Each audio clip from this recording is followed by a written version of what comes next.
খুবই গুরুত্বপূর্ণ একটা প্রশ্ন করেছেন। এটা খুবই বাস্তব কথা এবং সত্য কথা যে আমাদের দেশে বহু লোক গরু কোরবানি করেন বা ছাগল কোরবানি করেন, তার কাজের বুয়া, কাজের লোক বা গরিব মানুষ এলাকার তাদেরকে দিয়া গরু বানানোর কাজে বা ছাগল বানানোর কাজে ব্যবহার করেন।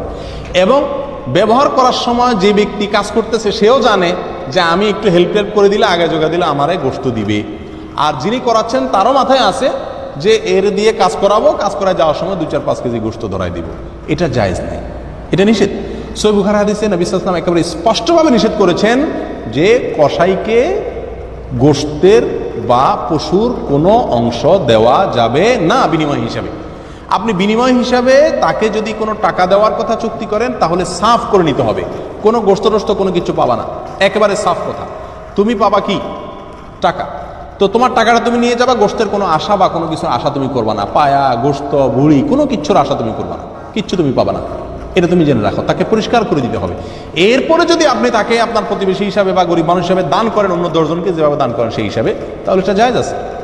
কিন্তু এই কাজের লোক, গরিব লোক, দারোয়ান, আশপাশের অসহায় লোকদেরকে দিয়ে কাজ করানো এবং কাজ করানোর সময় মাথায় রাখা যে তাকে একটু গোশত দিয়ে দিব, এটা জায়েজ নাই। নবী করিম সাল্লাল্লাহু আলাইহি ওয়াসাল্লাম স্পষ্ট নিষেধ করেছেন, ওয়ালা ইউতা লিজাযারাতিহা।